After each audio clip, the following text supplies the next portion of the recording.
আজ সন্ধেবেলা বোন বলল সন্ধেটা দেবে।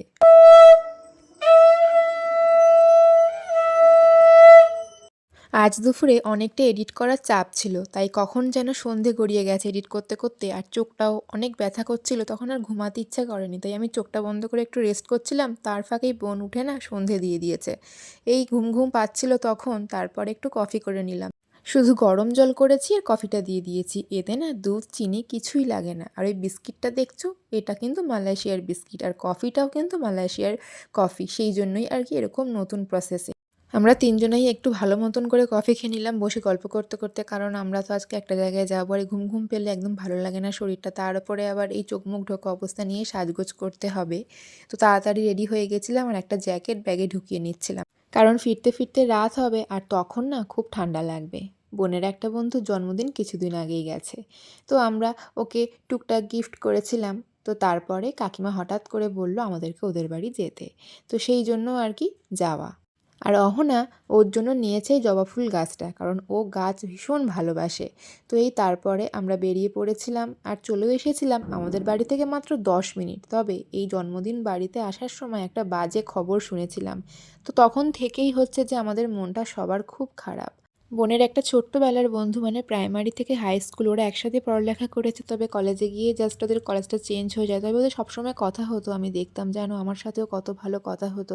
কিন্তু হঠাৎ করে সেদিন জানতে পারলো যে ও আর নেই, ও মারা গেছে। ব্লাড ক্যান্সার ছিল, এটা কখনো ভাবতেই পারিনি আমরা, জানো তো। মানে একটা অদ্ভুত খবর এভাবে যে আসবে সেদিন, একদম আমরা বিশ্বাস করে উঠতে পারিনি। একদম লাস্ট মানে স্টেজ ছিল, কিছু করার ছিল না। মনটা একটু সবার ভালো করার জন্য বোনের বন্ধু নিয়ে এলো এই ছাদ বাগানে। ওদের ছাদ বাগানটা দেখে সত্যি মনটা একটু ভালো হয়েছিল। আর ওই দেখতে পেলে খরগোশটা, ওর নাম নাকি কামড়ি, ও নাকি সবাইকে কামড়ায়।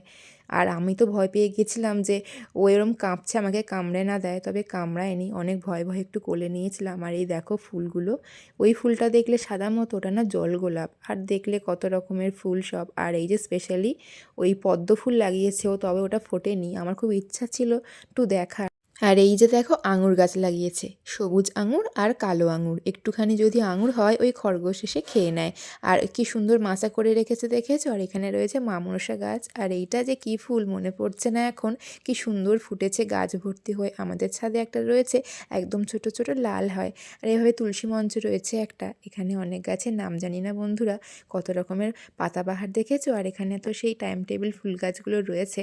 আর এটা মনে হয় বাঁশ গাছ, আর এটা একটা পাতাবাহার গাছ, এটাও একটা ধরনের পাতাবাহার গাছ মনে তো হচ্ছে। তো এত ফুল গাছ দেখে আমি তো অবাক, কি সুন্দর করে যত্ন করেছে দেখো ফুল গাছগুলো।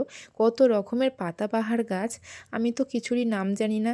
শুধু এটাই ভাবছি তোমাদের সঙ্গে আমি সবগুলোর নাম শেয়ার করতে পারলাম না। আর এই বোতাম ফুলটা আমি নিয়ে এসেছিলাম বাড়িতে, লাগালে নাকি হয়ে যায়। তো এই দেখো একদম উপরের ছাদের যে সিঁড়ি, এটা থেকে উঠতে আমার খুব ইচ্ছা করছিল। উঠেছিলাম খুব ভয় ভয় করে, তবে নামতে গিয়ে খুব ভয়ও লাগছিল। এই দেখছো বুনুটা, এটা হচ্ছে বোনের বন্ধুর বোন। জানো তো এই দিন না ওর জন্মদিন ছিল।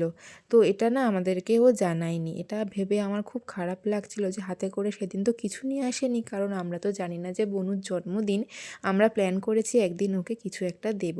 আর এখানে একটু বই ঘাঁটাঘাঁটি করছিলাম এসে, কারণ বোনের বন্ধু ইংলিশে অনার্স, ইংলিশ বইটা দেখছিলাম। তার মাঝে আমি পেয়ে গেছিলাম আমার ভালোবাসার সাবজেক্ট হিস্ট্রি, ওটা একটু ছুঁয়ে দেখলাম। আর এই তারপরে খেতে বসে গেছিলাম। ছিল মাছের মাথা দিয়ে ডাল, এই যে কাতলা মাছ দারুণ সুন্দরভাবে একটা ঝাল করেছিল কাকিমা, আর মাটন, যেটা আমার মায়ের হাতের রান্নার মতন স্বাদ পেয়েছি। এরকম মাটন মানে আমার মা রান্না করে আমি খেতে ভালোবাসি, সেরকম কাকিমা করেছিল, খুব ভালো খেয়েছিলাম। ছিল দই, মিষ্টি, পাঁপড় আর জলপাইয়ের চাটনি। তো মাঝে মাঝে আমরা এমন পরিস্থিতিতেও পড়ি যে একটা বাজে খবর শোনার পরেও হাসি মুখে কিন্তু আমাদের সেই সময়টা কাটাতে হয়।